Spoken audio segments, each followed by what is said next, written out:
Hello student, we are providing St. Angel online classes as we are working from home.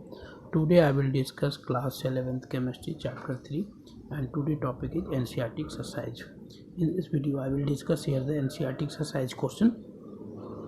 So let us start the question number 3.28. Now you see the question. The increasing order of reactivity among group first elements is lithium is lesser than sodium, sodium is lesser than potassium, and potassium is lesser than rubidium, and rubidium is lesser than cesium. Whereas that of group 17 is fluorine is greater than chlorine, chlorine is greater than bromine, and bromine is greater than iodine. Explain. तो देखो इस question में क्या कह रहा है कि reactivity की यदि हम बात करें तो फर्स्ट ग्रुप में हम क्या पाते हैं कि लिथियम से सीजियम तक रिएक्टिविटी क्या होता है आपका इंक्रीज करता है. मीन्स डाउन द ग्रुप जब हम मूव करते हैं तो रिएक्टिविटी क्या हो रहा है, इंक्रीज कर रहा है. जबकि वही 17 ग्रुप की बात जब हम करते हैं तो हम क्या पाते हैं कि फ्लोरीन टू आयोडीन डिक्रीज कर रहा है. Means fluorine down the group जब हम मूव कर रहे हैं तो रिएक्टिविटी क्या हो रहा है, डिक्रीज कर रहा है. क्यों, आपको एक्सप्लेन करना है. तो रिएक्टिविटी को जानने के लिए हमको ये जानना पड़ेगा कि रिएक्टिविटी एक्चुअली डिपेंड किसके ऊपर करता है. यदि हम फैक्टर्स जान जाएं तो फिर हम इसको आसानी से इस क्वेश्चन को एक्सप्लेन कर सकते हैं. तो देखो यदि हम फर्स्ट ग्रुप की बात करें जो आपका है लिथियम से आपका सीजियम तक, यहाँ पर जो मेटल के केस में हम क्या पाते हैं कि रिएक्टिविटी डिपेंड किसके ऊपर करता है, आयोनाइजेशन एंथैल्पी के ऊपर. जितना आसानी से इलेक्ट्रॉन को लूज कर सकता है कोई एलिमेंट्स, उसकी रिएक्टिविटी क्या होगा, उतना ही आसान होगा. मीन्स इजीली वो रिएक्ट कर सकता है. तो क्वेश्चन नंबर आप देखो 3.28 में जो फर्स्ट ग्रुप एलिमेंट्स है आपका, फर्स्ट ग्रुप यदि हम फर्स्ट की बात करें तो यहाँ पर हम क्या पा रहे हैं कि lithium, then sodium, then potassium, then rubidium, then क्या है, सीजियम है. कि डाउन द ग्रुप है. रिएक्टिविटी इंक्रीज यहाँ पर क्या हो रहा है, इंक्रीज कर रहा है. क्यों, क्योंकि मेटल के केस में रिएक्टिविटी डिपेंड्स ऑन, रिएक्टिविटी किसके ऊपर डिपेंड करता है, तो reactivity depends on ionisation enthalpy.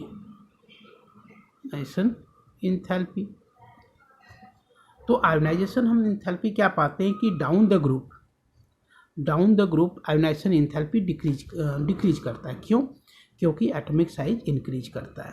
तो डाउन द ग्रुप क्या हो गया, डाउन द ग्रुप क्या हो जाएगा, डेल्टा आई एच डिक्रीजेज क्या हो जाएगा, बिकॉज एटॉमिक साइज इंक्रीजेज. तो एटॉमिक साइज यहाँ पर क्या हो रहा है, इंक्रीज कर रहा है, इसलिए आपका क्या हो रहा है, इंक्रीजेज. इसलिए क्या हो रहा है, आपका रिएक्टिविटी भी इंक्रीज कर रहा है. तो सिंपल रीजन था कि मेटल के केस में हम क्या देखते हैं कि आयोनाइजेशन एंथैल्पी, जो एलिमेंट्स क्या करेगा, जितना लेस आयोनाइजेशन एंथैल्पी रखेगा उस मीन्स इलेक्ट्रॉन लूज करने की टेंडेंसी उसमें उतना ही ज़्यादा होगा और वो उतना ही ज़्यादा रिएक्टिव होगा. But in case of non metal 17 group में जो बिलोंग कर रहा है ये क्या है, नॉन मेटल है. नॉन मेटल में रिएक्टिविटी डिपेंड किसके ऊपर करता है, तो इलेक्ट्रोड पोटेंशियल.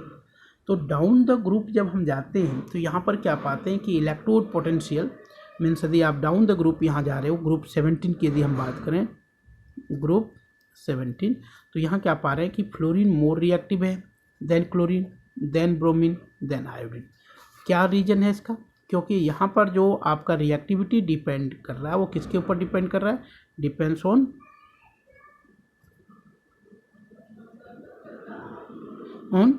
इलेक्ट्रोड पोटेंशियल के ऊपर. हम क्या पाते हैं कि डाउन द ग्रुप जब हम मूव करेंगे 17 ग्रुप में, तो डाउन द ग्रुप जैसे जैसे हम मूव करते हैं तो यहाँ पर क्या पाते हैं कि इलेक्ट्रोड पोटेंशियल जो है आपका डिक्रीज करते चला जाता है. यही कारण है कि आपका क्या होगा, रिएक्टिविटी भी डिक्रीज करता है. Means more electrode potential more reactive होता है. मीन्स कितना आसानी से, आप इसको सिंपल ऐसे समझ सकते हो कि कितना आसानी से कोई एलिमेंट्स इलेक्ट्रॉन को गेन कर सकता है। तो गेन कौन कर सकता है? जिसका स्मॉल एटॉमिक साइज होगा। फ्लोरीन का एटॉमिक साइज छोटा है तो वो इलेक्ट्रॉन्स को आसानी से गेन कर सकता है। यही कारण है कि इसका रिएक्टिविटी भी क्या होगा? ज़्यादा होगा। आयोडीन का एटॉमिक साइज लार्ज है तो ये आसानी से इलेक्ट्रॉन को गेन नहीं कर सकता, क्योंकि आउटर मोस्ट ऑर्बिटल जो है वो न्यूक्लियस से काफ़ी फार है। यही कारण है कि आयोडीन का रिएक्टिविटी जो होगा वो कम होगा। मीन्स नॉन मेटल में आपका डिपेंड किसके ऊपर करता है? तो इलेक्ट्रॉन गेन करने की टेंडेंसी पर। और मेटल में किसके ऊपर डिपेंड करता है? तो इलेक्ट्रॉन लूज करने की टेंडेंसी पर। Okay, next question number 3.29। Right the general electronic configuration of SPDF block elements. ये बहुत इंपॉर्टेंट पार्ट है कि आपको जनरल आउटर मोस्ट कन्फिग्रेशन आपको जानना है।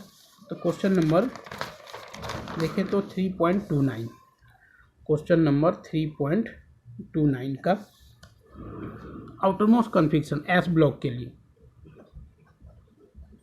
S ब्लॉक के लिए क्या होता है? तो NS122 मीन्स एन में एस में क्या जा सकता है? आउटर मोस्ट एस में क्या जा सकता है? या तो 1 इलेक्ट्रॉन जा सकता है या 2 जा सकता है। पी ब्लॉक में हम क्या पाते हैं? तो NS2 NP126। इसका मतलब क्या है कि NS तो भरा रहेगा लेकिन P में इलेक्ट्रॉन कहाँ तक रेंज कर सकता है? 1 से लेकर 6 तक आपको रेंज कर सकता है। अब डी ब्लॉक का यदि हम देखें तो डी ब्लॉक का क्या होता है आउटर मोस्ट कन्फिग्रेशन? तो N-1 D1 to 10 और NS1 to 2। ये आउटर मोस्ट कन्फिग्रेशन है किसका? आपका तो डी ब्लॉक का।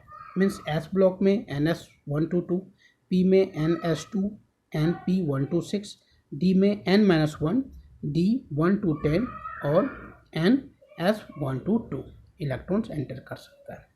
इसी तरह से यदि हम देखें इसमें एफ ब्लॉक में, एफ ब्लॉक का आउटर मोस्ट कन्फिग्रेशन क्या होगा? तो यहाँ पर हम क्या लिखेंगे?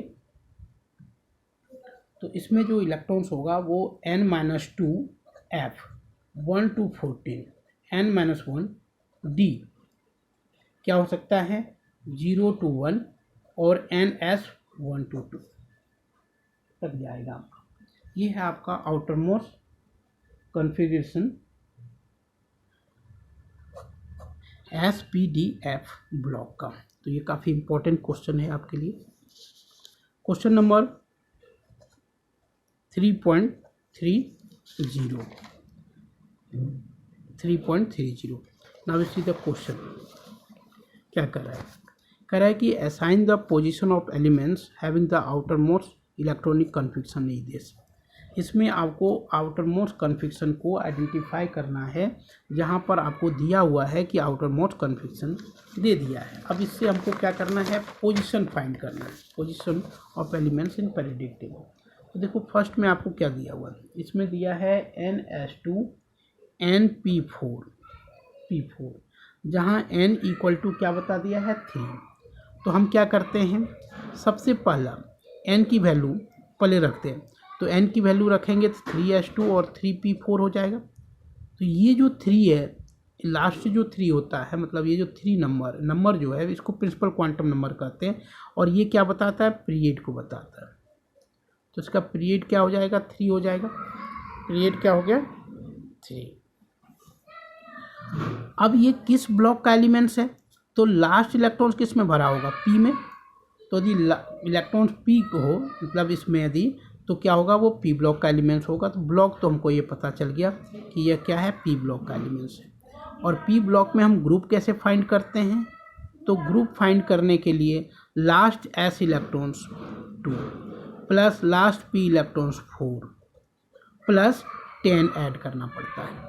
तो ये कितना हो गया? 16। मीन्स ये 16 ग्रुप का एलिमेंट्स है ये।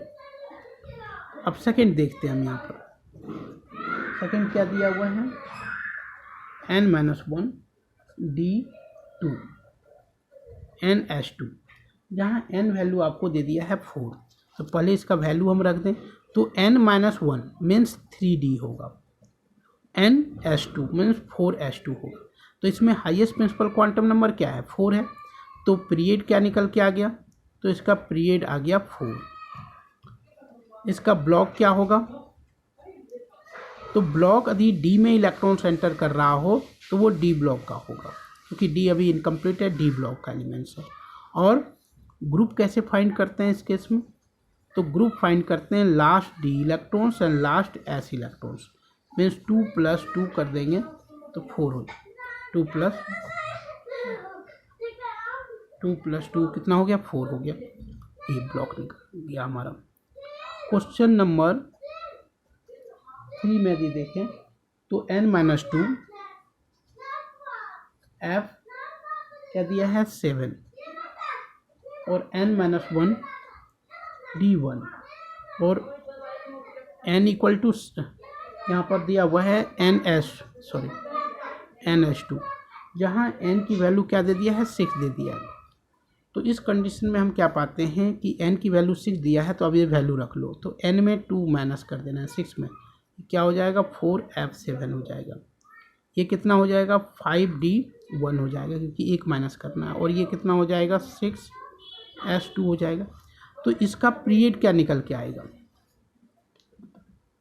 तो इसका पीरियड यदि आप देखोगे तो पीरियड निकल के आ गया 6, क्योंकि हाईएस्ट प्रिंसिपल क्वांटम नंबर क्या है 6 है। इसका यदि ब्लॉक हम निकालें तो ब्लॉक इसमें लास्ट इलेक्ट्रॉन्स F में जा रहा है, तो ये F ब्लॉक का एलिमेंट्स है। और इसका ग्रुप कैसे फाइंड करेंगे हम, इसका ग्रुप कैसे फाइंड होगा, तो ग्रुप फाइंड करने के लिए आपको क्या करना है, इस केस के लिए जब आप n की वैल्यू, जब भी ब्लॉक्स F में हो तो ग्रुप आपको निकालने की ज़रूरत ही नहीं होती है। F ब्लॉक का ग्रुप जो होता है ऑलवेज थर्ड होता है, तो हम क्या लिख देंगे, ग्रुप क्या होगा इसका, तो ग्रुप जो होगा वो थर्ड ग्रुप का ही एलिमेंट्स होगा। F ब्लॉक में जब भी एलिमेंट्स कोई आता है तो ग्रुप थर्ड का एलिमेंट्स होता है, ठीक है। तो F ब्लॉक में हमको कोई ग्रुप निकालने की ज़रूरत नहीं है, सिर्फ हमको ब्लॉक निकालने की ज़रूरत होता है और पीरियड निकालते हैं।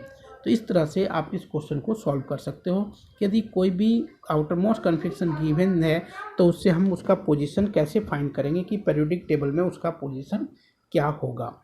Okay, thank you.